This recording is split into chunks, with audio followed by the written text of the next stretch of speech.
episode 183 of the Private Property Podcast. I'm your host, Zama. It's the Thursday edition of the Private Property Podcast, and if you're joining us for the first time, welcome to the show. You've certainly missed out on quite a lot of great episodes, so do make sure that you go onto our Facebook page as well as our YouTube page and catch up on some of the great episodes that we have brought to your screens. And of course, to our regular viewers, welcome back. Thank you so much for joining us this evening. You know how this goes. We love hearing from you, so do show us some love down here below. I know the top fan gangs also love checking in as soon as we start our live, so do show us some love. We want to see who is watching, and if you've roped in a friend or a family member to watch with you, because we want to make this property circle bigger. And one of the things that we certainly do when we talk about making that property circle bigger is bring you other shows besides the Private Property Podcast that you see on your screens every weekday at 7. We also have the First Time Home Buyers Show that Esty Claassen brings to your screens every Wednesday at 7:45. And that's, of course, for all the newbie buyers who want to get a sense of what that journey looks like. So you certainly do not want to miss out on that episode where she speaks to people who've already gone that journey, some of the mistakes that they've made and what they learned. And that's one of the things that you want to make sure that you tune into. One of the other shows that I'm quite excited about is the Farming Podcast. Umbali Noko brings that to your screen every Tuesdays and Thursdays at 8 p.m. So you can look forward to that show just after this podcast later on. And that's all things agriculture. So if you know that you've got green fingers or perhaps a bit curious about what you can do in the agricultural space, then that podcast is for you. And over the weekend, and I love saying this because we never forget you over the weekend, Chad brings you the Home Shoppers Show, where if you're about to buy a property, you're looking at different estates or complexes, then you want to make sure that you tune into that show and get a snapshot of what you can expect in some of them. He'll be taking you through some of the best estates that the country has on offer. So do make sure that you watch to see what some of the amenities are and what you can expect should you choose to go to those particular estates. Well, that's certainly a lot that you can expect here on Private Property. This is, of course, across our social media platforms, and we absolutely do love hearing from you. And talking about social media platforms, I'm at Zamantungwa_K on Twitter and Instagram.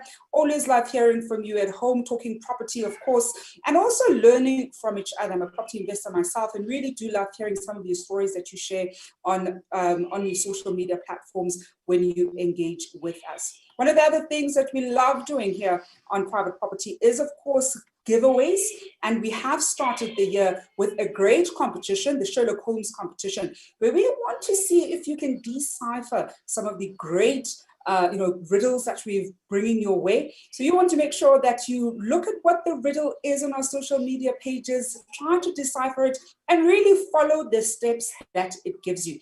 And the lucky winners who guess the answer correctly, they stand a chance. They go into a draw of walking away with cash prizes and of course, we will be announcing the winners on Friday, right here live on the Private Property Podcast. So there's always a lot that you can expect from us, and we're working on more. We always love hearing from you. So if you have any suggestions, any input that you want us to look into, then definitely do send us those messages down here below. But one of the things that we're going to be talking about this evening, I absolutely love this evening's topic because we don't spend a lot of time talking about it, and we're going to be looking at property auctions as an alternative path to home ownership.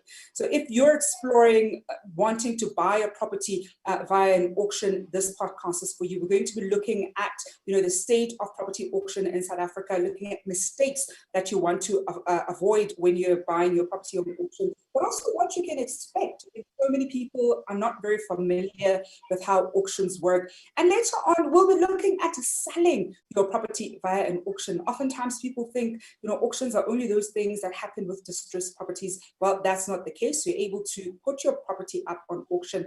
And so we'll certainly be looking at, why sellers would do that and the advantages of going that route. Well, that's some of what you can expect this evening here on the Private Property Podcast. I want to hear from you at home. Have you ever, bought a property on auction or sold a property on auction? And if you have, how was the experience? So do share down here below. We absolutely love hearing from you. Now, to help us better understand the auction space, what we can expect, I'm joined by Ari Ben, who's the CEO of Auction Link, as well as Auction Inc., as well as Wilna Havenga, who is a property specialist also at Auction Inc.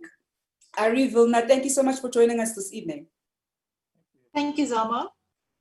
I actually want to start with you. Before we even look at what you can expect, mistakes we should be avoiding, perhaps let's look at the state of, property auctions in South Africa, especially last year compared to previous years. I think when we look at the state of the property sector in its entirety, there's so much movement last year. We know it started with the hard lockdown where we couldn't really do anything. Courts weren't, the deeds office was also closed.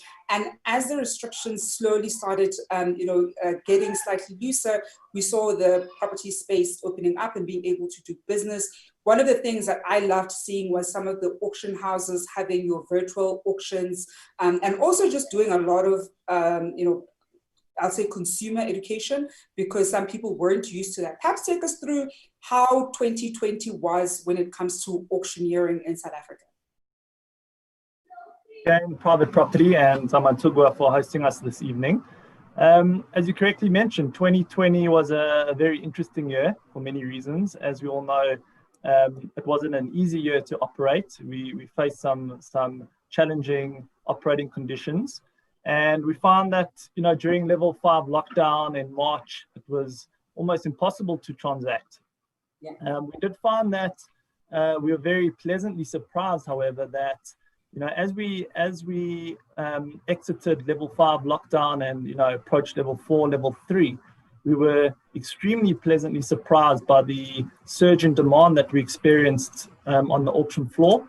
In fact, Auction Inc. had a record September, and it wasn't just a record September in 2020 terms. It was a 2020 a record that we exceeded in across all our years. We had a bumper month, and that hasn't stopped. Leading up to December, we've had extremely busy months. We're finding that the demand is around the $1 million to $1.5 million mark for various reasons.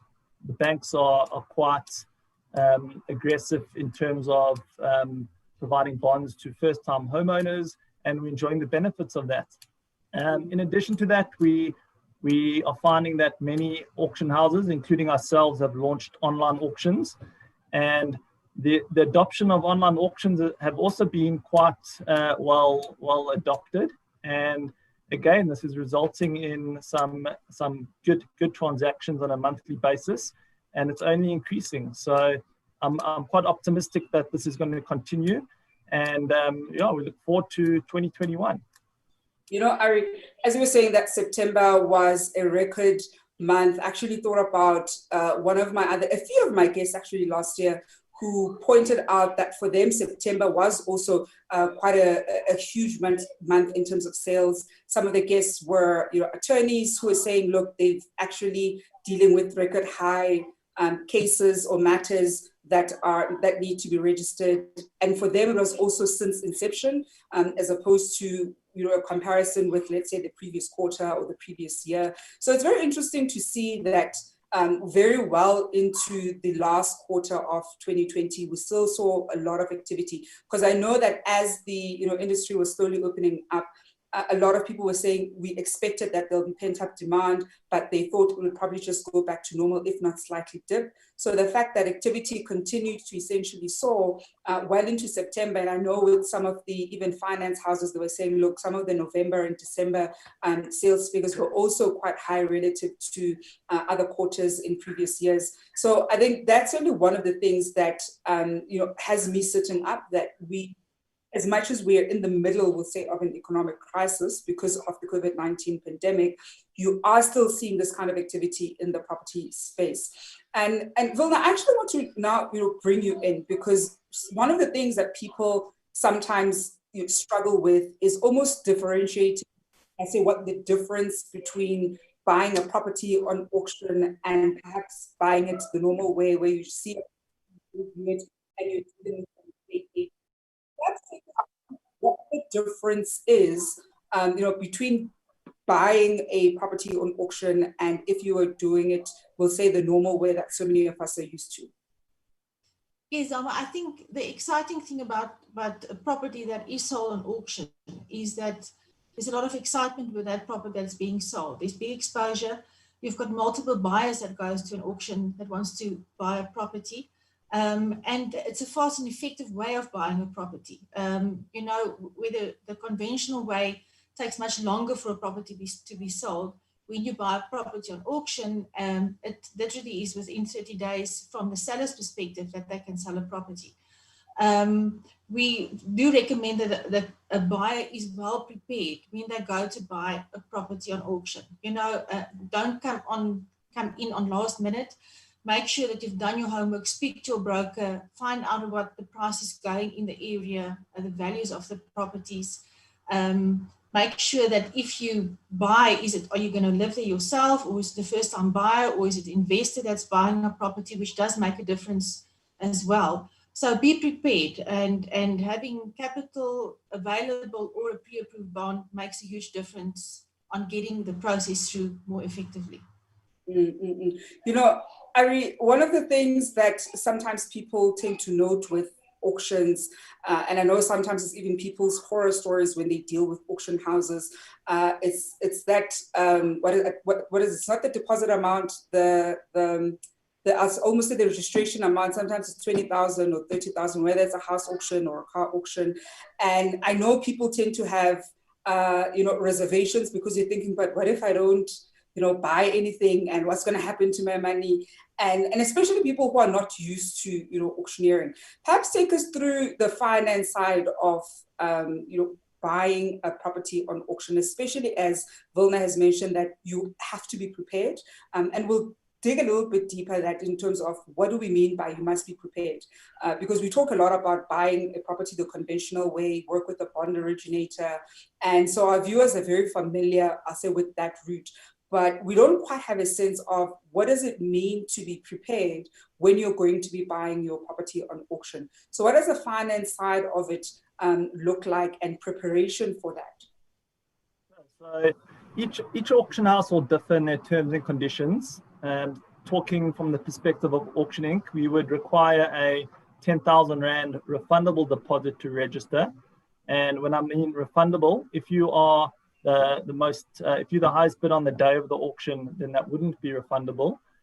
However, if you are not successful, that is refundable, and that would be refunded same day. So there's no risk there.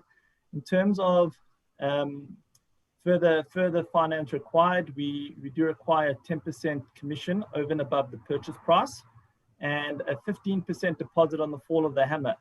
So that would be payable on the day of the auction. Assuming that the deal is accepted, then that would not be refundable. And the seller typically has 3 days in which to consider the highest offer. And assuming the offer is accepted, then we would start proceeding to transfer. However, if the offer is not accepted, then the full 15% deposit is refunded. Thereafter, the costs associated with the transaction are typical with any private sale.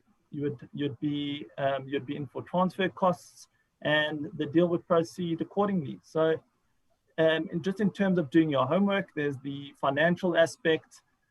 Doing your homework. Can you afford the property? What is the property worth? One of the benefits of attending an auction is that people attend auction for different reasons. Sometimes it's to move into. It could be their dream home. Alternatively, it could be an investor looking for an opportunity. Either which way, it's very important that you do your homework, you know what you can afford, and essentially you would then engage with your qualified estate agent, ask as many questions as you can, inspect the property, and there's a reason why it's the preferred method of sale globally, and that's because people are enjoying the process and deals are being done. Mm-hmm.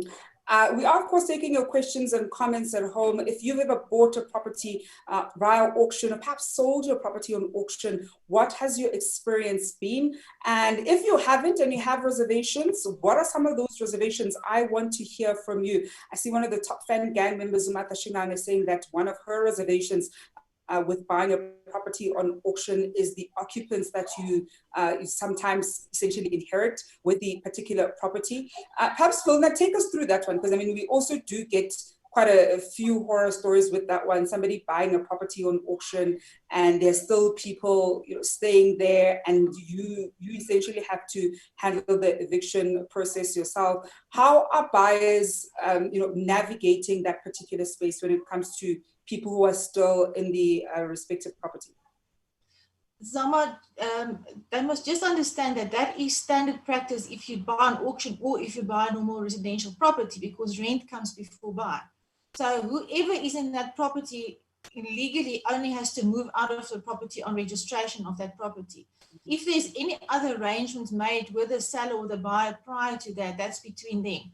But legally, nobody can get rid of a tenant in that sense.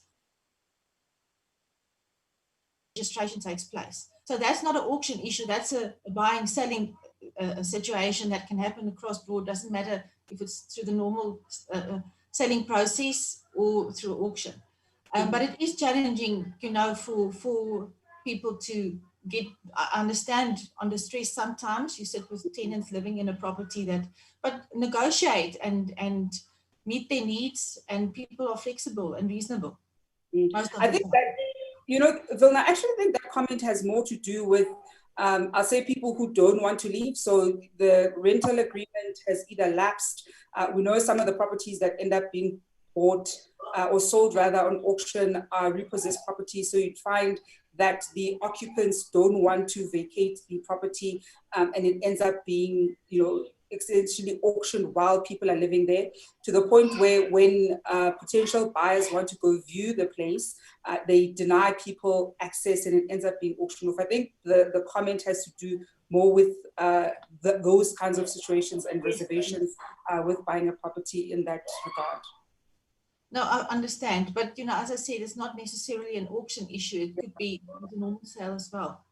Yeah, and maybe this is actually a great way to get to some of the mistakes that people then make when it comes to buying a property on auction, because as we're already seeing, there's quite a lot of misconceptions on the one hand, but there are also potentially mistakes that people make. I mean, Ari earlier were mentioning the different costs that would be expected from you as a buyer, and somebody could easily not have all those associated costs with them when they, bid.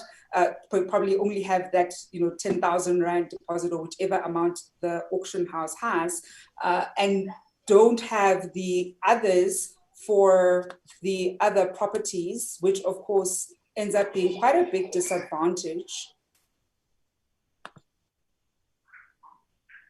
Are you addressing that to me? Zama, come in.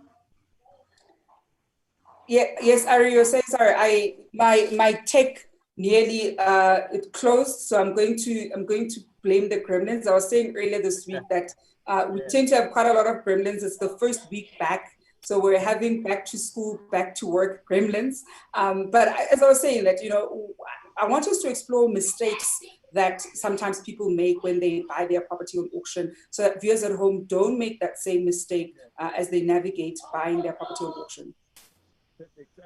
Perhaps I can use your the last question as a means of answering this question. So I think it's firstly quite important that buyers differentiate between traditional auction, which is what we're discussing this evening, versus sheriff auction.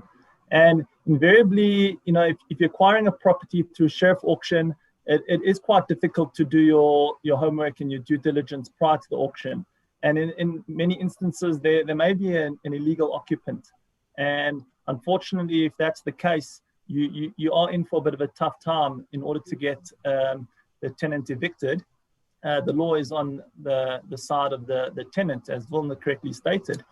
When it comes to traditional auctions, it's imperative that you do your homework prior to acquiring the property. a company such as ourselves, we pride ourselves in doing the homework on behalf of the purchaser. So purchasers can rock up to our auctions knowing that they're getting a property with a clean bill of health. That may not always be the case with all auctions, and that's why it's key that at a minimum you are asking the right questions to your agent. You invariably would receive an in-depth information pack, and it's key that you scrutinize the information pack. What are the rates and taxes, the levies? What costs are you in for in running the property? What's the upside? What's the downside?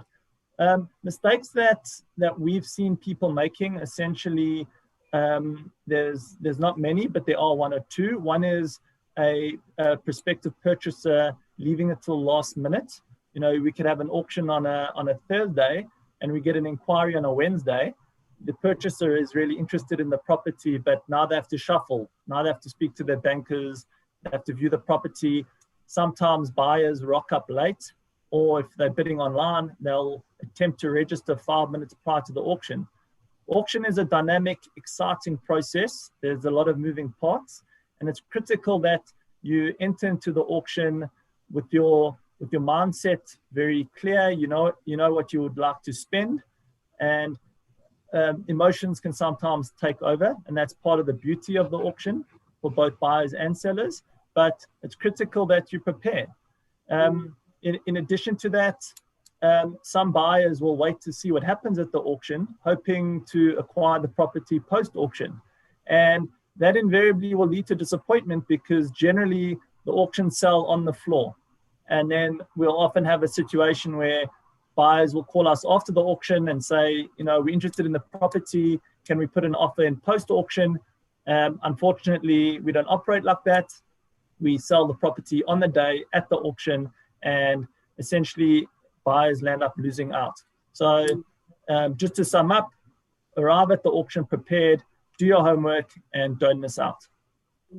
And, you know, Wilna, one of the things that I want us to also look at then is the seller side. You know, we've been looking a lot at people buying their property on auction. And one of the things I said earlier on is, as a current owner and you want to sell your property, be able to sell it via an auction. You don't have to necessarily get an agent who bring people one by one. You can work with an auction house in order to sell your property. Perhaps take us through, you know, why people might opt to work, or potential sellers might opt to go the auction route when it comes to selling their particular property, and what the advantages of going the auction route are when you are selling your property. Zama, auctioning, as Ari mentioned, creates huge excitement on the day. It's a catalyst for the process of selling the property. And one of the biggest advantages of selling a property on auction is it sells within 30 days after the mandate's received from the client. So it's a fast, effective way of selling your property. There's a huge stigma in the market that auctions are only about distressed properties. That's not the case at all. We've got a lot of clients that sell their properties that's relocating in South Africa, or they're relocating, they're going abroad, you know, leaving the country. So it's not always the case that it's about distressed properties. We get very good value for money from clients from properties all over, market related, you know, but it's a effective way of selling your property. It doesn't take months to sell.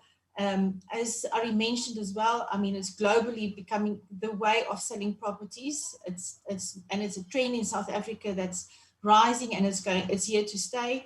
A lot of the estate agents are looking at selling at auction. We work with various estate agents as well. And it creates multiple buyers come to the auction to look at the property. You're not negotiating with one or two buyers. You've got multiple people interested. And it's a clean, effective way of selling your property. One of our top fan gang members coming back, Martha Shananga, saying, a friend bought a property at an auction and scored big. Is this guaranteed for all transactions? Stop me before I jump in. And Ari, I'm going to give that one to you, because there is that perception, I think, on the market quite a lot, that, look, you're likely to get a good deal or a better deal when you go buy a property on an auction. You can get it at less 50%, or even, you know, more. Perhaps take us through what the numbers typically look like when people are buying on auction, because I do know there's certainly instances where people will score big, like Martha's friends, but is that necessarily, I'll say the norm, or what are the typical kind of numbers that people are able to attract when they sell their property on auction? So invariably, the biggest attraction to acquiring a property on auction is invariably going to be price. And your fan is correct in saying that you can score big on an auction. We have a rule at our auction house, and that is we only deal with motivated sellers. And the reason being is because we want to give our buyers a reason to acquire property. It's hard to put a number to it. Anything can happen, and that's part of the excitement of the auction. We've seen situations whereby buyers are acquiring properties at 10, 20, 30% below market. And again, what is market value? Market value is what the highest purchaser is willing to pay. And that's one of the benefits of auction, is that the auction benchmarks the value of the property, because it's such an efficient platform. On the flip side, when you have a situation where you've got a number of buyers interested in the same property and emotions start kicking in, you do have situations where the price does rise quite high. I wouldn't say it's above market. I would then say that is the new market value. But we like to believe that both the buyer and the seller win. We only deal with motivated sellers and very serious buyers. So the primary reason people as sellers would go to auction is they want a result. And on the same token, buyers want a result. Buyers are fed up with a long drawn out process, haggling over price. Auction, we get straight to the point, we determine the value, and everybody walks away happy. Another one from Facebook. This is Lawrence Guinika saying, I saw some properties selling between 10,000 and 30,000 rands. How does the bank recover their money if a property goes for less than 1% of 10% of its value at an auction? And this is probably for more of sheriff's auctions as opposed to the traditional auction. But Ari, I'll also give that one to you, because I think we've actually seen there's currently a story that we're seeing in the media around auctions and certain properties being sold at quite a low price. So how are financial institutions essentially recovering their funds if properties are being sold at such a low price? So I don't believe properties are selling at that price. Maybe the front door is selling for 10,000. Perhaps at a sheriff auction where there's no reserve, properties may get knocked down at that level. But I can categorically state that a bank would not allow a property to leave its books anywhere near 10,000. I do believe there's probably an error there. In my 15, 16-year career, I've never seen a property sell anywhere close to that. The registration deposit is higher than that. So I don't think that's possible in my opinion. I actually know the reference that that Lawrence is making, because there has been a story that we've seen quite recently in the media around this, and I think it's one of those things that every few years essentially comes up, where people will say that our property ended up being sold for X amount. If I remember, one of the cases even went to the public sector because it was sold it was a ridiculously low amount, and they tried to find out why did the banks essentially auction off that property for such a small amount, and if anything, how were their funds recovered? Because as you say, at that point, they probably still need to recover more money. So that certainly is one of the things, Lawrence. I think I'll ask the financial institutions, because I've seen that story and I've seen it a few times. I know that the previous public protector actually dealt with a story exactly like this, where a family's home was auctioned off at a very low price. So the moment we have a financial institution, we talk auctions, we'll definitely ask them how they are going about it, and if they've gotten stricter with it, because I think there was certainly a time when a lot of that happened. Now, not as much. but we definitely will ask that one to the financial institutions. Wilna, before we slowly start wrapping up our conversation, I think any final tips from your end to our viewers at home, whether they want to be selling a property via auction or buying a property via an auction, when they deal with an auction house, what kind of sort of questions should they be asking an auction house? We know different auction houses work relatively differently, but essentially the process is about the same. What kind of questions should they be asking the auction house, and what do they need to just look out for as they go through their auction process? I think very important for as we said earlier, for the buyer and the seller to be prepared. So a buyer needs to be prepared, make sure they understand the terms and conditions of that particular auction house.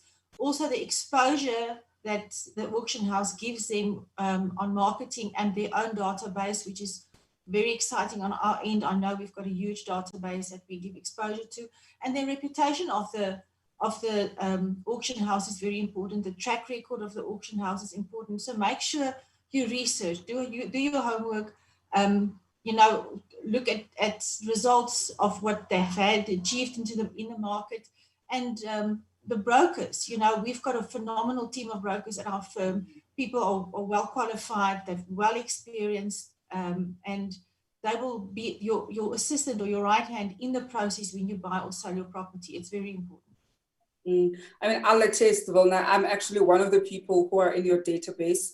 I always enjoy receiving the emails with the various properties on offer, and especially once you start looking at wanting to buy, let's say, buildings or blocks of flats, and dealing with the broker who will send you that investor pack and all the details that you need. So it definitely is important to, when you approach auction houses, to make sure that you ask the broker all the right questions. They're very helpful. They'll provide the information, as Ari even said earlier, that all this info is there. They will provide it for you prior to the auction. So you do want to make sure that you make sufficient time before you log on and wanting to bid online.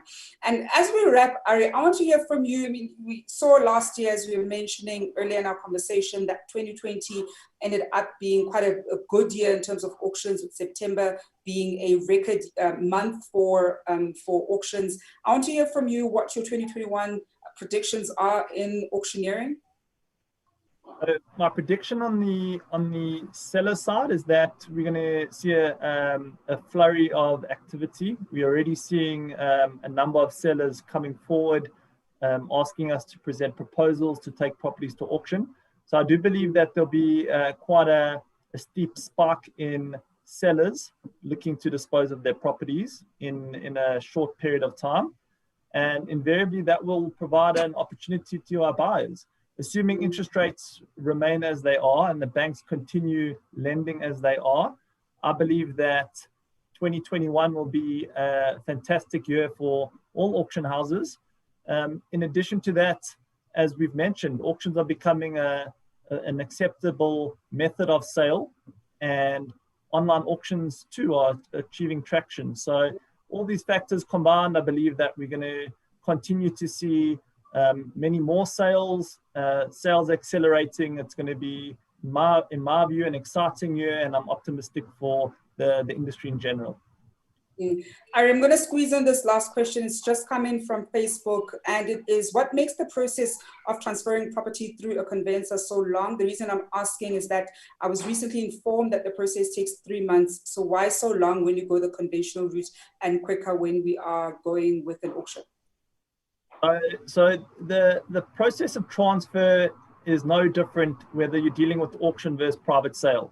That's an administrative process, and essentially that will take anywhere between 4 to 3 months. If things go smoothly, we've seen transactions transfer during 2020 as quickly as 5 weeks. What Wilna was alluding to, the 30 days, and it can be as quick as 21 days, that essentially is the marketing campaign. That's the run up to the auction. So we condense all the interest into a short period of time, and that invariably results in a result. as opposed to traditional sales, which could drag on for 6 months to 2 years, if not into infinity. So it's essentially the marketing campaign that really speeds up the process. Well, that's certainly a great place for us to leave it this evening. I do hope at home, if you are exploring auctioneering, that you found this conversation very fruitful. We're definitely going to have more conversations on auctions, because it is one of those things that we haven't explored as much previously, perhaps even looking at things to look out for when you do sheriff's auctions, because there might be people who want to go that route as opposed to doing the traditional auction. Ari and Wilna, thank you so much for joining us. I'm sure we'll definitely be having you back on the show in the future. Thank you, Zama. Thank you very much. And that is Ari Ben, who is the CEO of Auction Inc., as well as Wilna Havenga, who's a property specialist also at Auction Inc. rather. And that's my cue to end off the Private Property Podcast with myself, Zama Khumalo. I am making way for the farming podcast that's coming to your screens at 8 p.m. with Umbali Nwoko. That's something to look forward to for all of you who've got green fingers at home. We're going to continue our conversation about auctions and all things auctioneering on our social media pages. So do keep the conversation going down here. You can also text me on @zamandunga_K. Until tomorrow, hoping you're staying home and staying safe.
Besides the beautiful beaches, sunny skies and how central everything is, what I really love about Umhlanga is the people.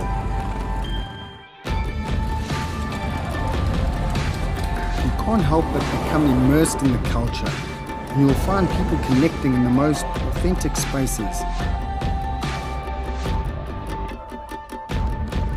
It's just got this vibe to it.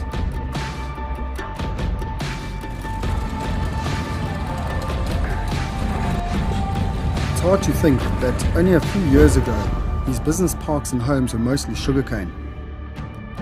The rate that this area has been developed at is truly mind-blowing.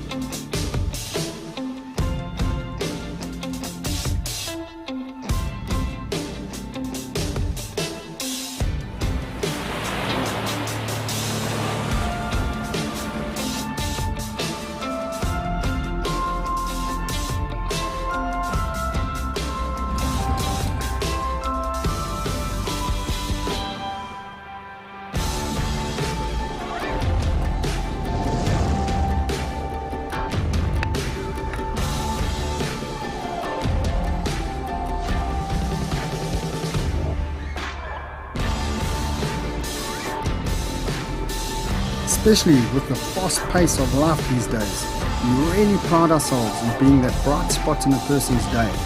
You'll see everything from advocates and CEOs to creatives and students who pop into our spot for that short moment to escape. There's just so much life and energy in this area, and after a hectic week, there's nothing better than stopping in at Mount Edgecombe Country Club for a relaxed round of golf. The beauty and serenity that the estate offers really inspires me. There's honestly no place I'd rather live. That's my Umhlanga.